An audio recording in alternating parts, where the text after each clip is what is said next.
Hello बच्चों, तो आप लोग देख सकते हैं, आप लोग जो आज विज्ञान का प्रश्न जो अभी बना करके आ रहे हैं बोर्ड का एग्जाम दे करके, तो इसमें जो है आप लोग का ऑब्जेक्टिव भी उसमें प्रश्न था बहुविकल्पीय, जो कि 30 प्रश्न था। तो 30 प्रश्न में आप कितने सही किए हैं, कितना गलत है, आइए हम लोग एक एक करके जो है आपको आंसर शीट यहाँ पर जो है उपलब्ध कराते हैं और आप लोग जो है देख के मिलाइए कि आप कितना अंक प्राप्त किए हैं। तो चलिए पहला प्रश्न की ओर आगे बढ़ते हैं हम लोग। देखिए पहला प्रश्न जो है कह रहा है समतल दर्पण द्वारा बना प्रतिबिंब सदैव कैसा होता है? तो ये आभासी तथा सीधा होता है। बी वाला ऑप्शन सही हो जाएगा। आगे देखिए प्रश्न दिया गया है दूसरा प्रश्न, गोलीय दर्पण की चौड़ाई को क्या कहते हैं? तो गोलीय दर्पण की चौड़ाई को द्वारा कहते हैं। सी वाला ऑप्शन सही हो जाएगा। देखिए आगे तीसरा प्रश्न है, जब प्रकाश विरल माध्यम से सघन माध्यम में तिरछा होकर के जाती है तब आपतन कोण आई एवं अपवर्तन कोण आर में संबंध बताना है। देखिए आई का जो मान है ज्यों का त्यों रहता है, लेकिन आर के मान घट जाता है। तो इसे हम लोग क्या कर सकते हैं कि आर का मान छोटा होगा आई के मान से। यहाँ पर देखिए दिया गया है बी वाला ऑप्शन, आई का मान बड़ा है आर से, यानी आर छोटा है आई से ना, तो बी वाला ऑप्शन जो है हम लोग का सही हो जाएगा। ठीक है ना, बी वाला जो है सही हो जाएगा। बी वाले को हम लोग टिक कर देना है कि सही है। चलिए आगे देखते हैं हम लोग चौथा प्रश्न। चौथा प्रश्न में देखिए दिया गया है, देखिएगा नीचे रह गया। चौथा प्रश्न में है, आँख के रंगीन भाग को क्या कहते हैं? तो आँख के रंगीन भाग को परितारिका कहते हैं। बी वाला ऑप्शन सही है ना। नेक्स्ट प्रश्न देखिए पांचवा प्रश्न में क्या कह रहा है? देखिए पांचवा प्रश्न में है, नेत्र को मतलब सुस्पष्ट देखने के लिए न्यूनतम दूरी कितना होना चाहिए? तो 25 सेंटीमीटर। ए वाला ऑप्शन जो है सही है। चलिए आगे प्रश्न को देखिए। आगे प्रश्न है, प्रिज्म द्वारा किस रंग के प्रकाश का विचलन अधिकतम होता है? तो देखिए वो बैगनी रंग का होता है। किसका होता है? बैगनी के। डी वाला ऑप्शन सही हो जाएगा। आगे प्रश्न को देखिए 7 नंबर ना, 6 हो गया 7। देखिए यहाँ पर देखिए पहला क्वेश्चन दिया गया है, ओम किसका एसआई मात्रक है? जो 7वां प्रश्न है, ओम किसका एसआई मात्रक है पूछा गया है। तो उसका राइट आंसर जो हो जाएगा सी वाला हो जाएगा, प्रतिरोध का है। किसका है? प्रतिरोध का। आप लोग मिलाते चलिए, देखिए कि आप लोग कितना नंबर जो है आता है। लास्ट में कॉमेंट्स कर दीजिएगा आप लोग कितना नंबर आया 30 में। ठीक है बच्चा। देखिए अगला है, अमीटर द्वारा क्या मापा जाता है? मीटर द्वारा क्या मापा जाता है? तो विद्युत धारा मापते हैं। इसको ए मीटर भी कहते हैं, अमीटर भी कहते हैं। तो विद्युत धारा को ये मापने का एक तरह से यंत्र है। ठीक है ना। चलिए आगे प्रश्न 9 नंबर हम लोग पढ़ते हैं। 9 नंबर में देखिए क्या दिया गया है। 9 नंबर में देखिए दिया गया है, निम्न में से किसे परिपथ में समांतर क्रम में जोड़ा जाता है? ए मीटर को, गैल्वेनोमीटर को, वोल्ट मीटर को। तो राइट आंसर जो है सी वाला है, वोल्ट मीटर। ठीक है ना। 10 प्रश्न की ओर आगे हम लोग बढ़ते हैं। देखिए 10वां प्रश्न कह रहा है, किसी धारावाही परिनालिका के भीतर सभी बिंदुओं पर चुंबकीय क्षेत्र क्या होते हैं? तो समान होते हैं। ठीक है ना। किसी धारावाही के परिनालिका के भीतर सभी बिंदु पर चुंबकीय क्षेत्र जो होता है क्या होता है? समान होता है। ठीक है। 10 क्वेश्चन हो गया। 11वां प्रश्न देखिए, आप लोग जल्दी से कमेंट कीजिए कि आप लोग कितना सही होते जा रहा है। ठीक है ना।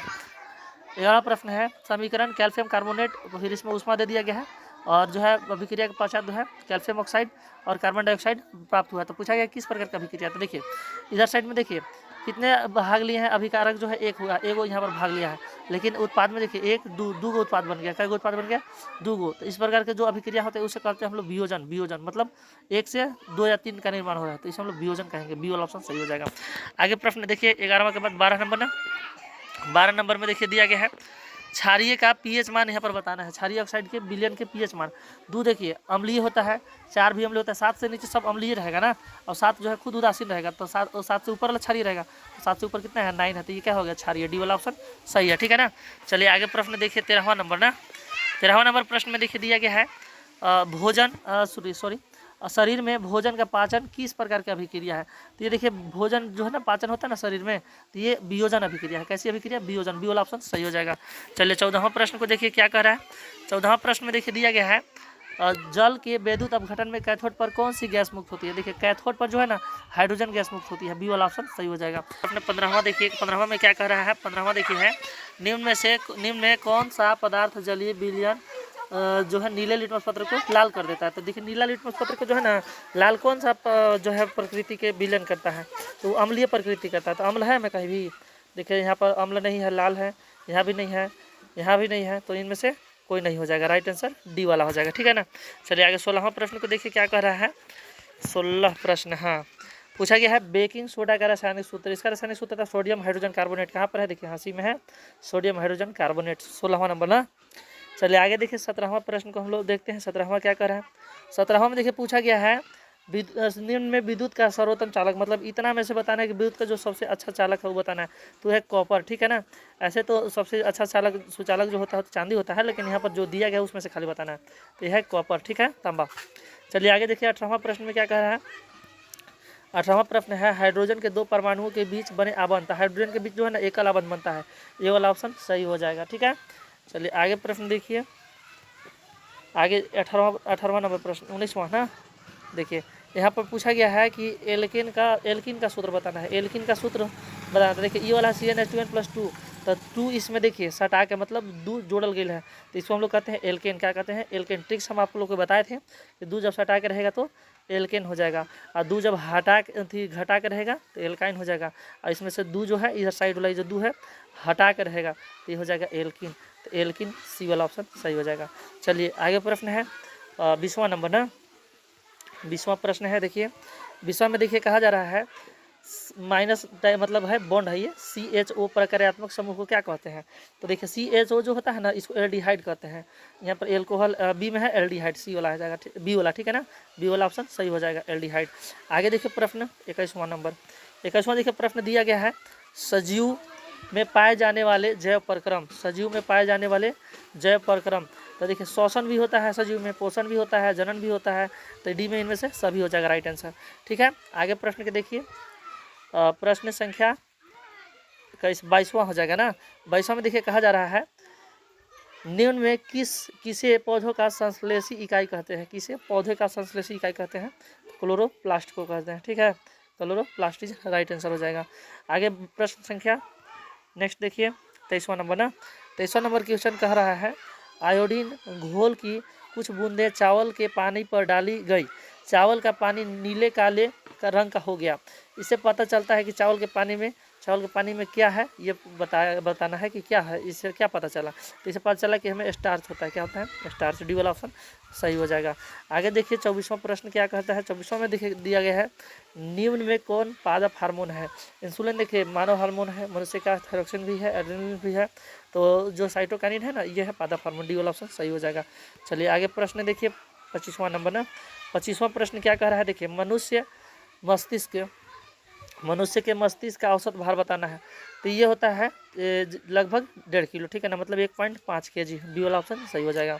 चलिए आगे प्रश्न देखिए 26वां ना, 26वां प्रश्न देखिए क्या कह रहा है, 26वां प्रश्न में है शरीर की भंगिमा और संतुलन का नियंत्रण कौन करता है, शरीर की जो है भंगिमा और संतुलन का नियंत्रण जो है ना अनुमस्तिष्क करता है, अनुमस्तिष्क कहाँ पर है, तो बी वाला ऑप्शन सही हो जाएगा, ठीक है। आगे देखिए प्रश्न संख्या 27वां एड्स रोग किस कारण से होता है ये बताना है, तो एड्स रोग जो है ना विषाणु कारण होता है, बी वाला ऑप्शन सही हो जाएगा विषाणु। आगे प्रश्न के देखिए 28वां नंबर 28, हाँ 28वां प्रश्न देखिए कहा रहा है वायरस संचारित रोग, वायरस से जो संचारित होता है ना रोग उसका नाम बताना है, तो देखिए ए में है सर्विक्स कार्सिनोमा, और बी में है हर्पिस, सी में है एड्स, और डी है इनमें सभी, तो सभी जो है ना वायरस सही होता है, तो डी वाला ऑप्शन सही हो जाएगा। चलिए 28 के बाद 29वां प्रश्न, 29वां में देखिए दिया गया है मानव में अलिंग गुणसूत्र की संख्या कितना होता है, अलिंग गुणसूत्र पूछा जा रहा है, तो देखिए अलिंग गुणसूत्र की संख्या बताना है, तो टोटल इसमें कितना होता है 46 गुणसूत्र होता है, ठीक है ना 46, और कि हम लोग और के शब्द में कहे दूसरा शब्द में तो 23 जोड़ा कहेंगे, कितना कहेंगे 23 जोड़ा, लेकिन इसमें से जो है ना 22 जोड़ा जो है ना ये होता है अलिंग, क्या होता है अलिंग वाला होता है, ठीक है ना अलिंग वाला, और एक जोड़ा जो होता है लिंग वाला गुणसूत्र होता है, लिंग वाला मतलब कि स्त्री होगा पुरुष होगा ये बताने के लिए, तो 22 जो हम लोग का राइट आंसर हो जाएगा 22, ठीक है ना, तो 22 कहाँ पर है, ये वाला जो है 22 जोड़ी राइट आंसर हो जाएगा 22, ठीक है ना बच्चा। चलिए आगे प्रश्न हम लोग 30वां देखते हैं ना, 30वां में दिया गया है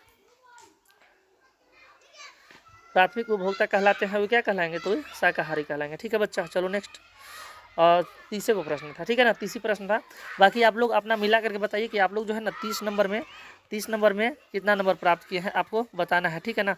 यहाँ पर तो 30 हो गया बाटा के नीचे, लेकिन बाटा के ऊपर कितना आप लोग के आता है कमेंट्स में जल्दी बताइए, ठीक है। मिलते हैं नेक्स्ट वीडियो में बच्चा, बाय।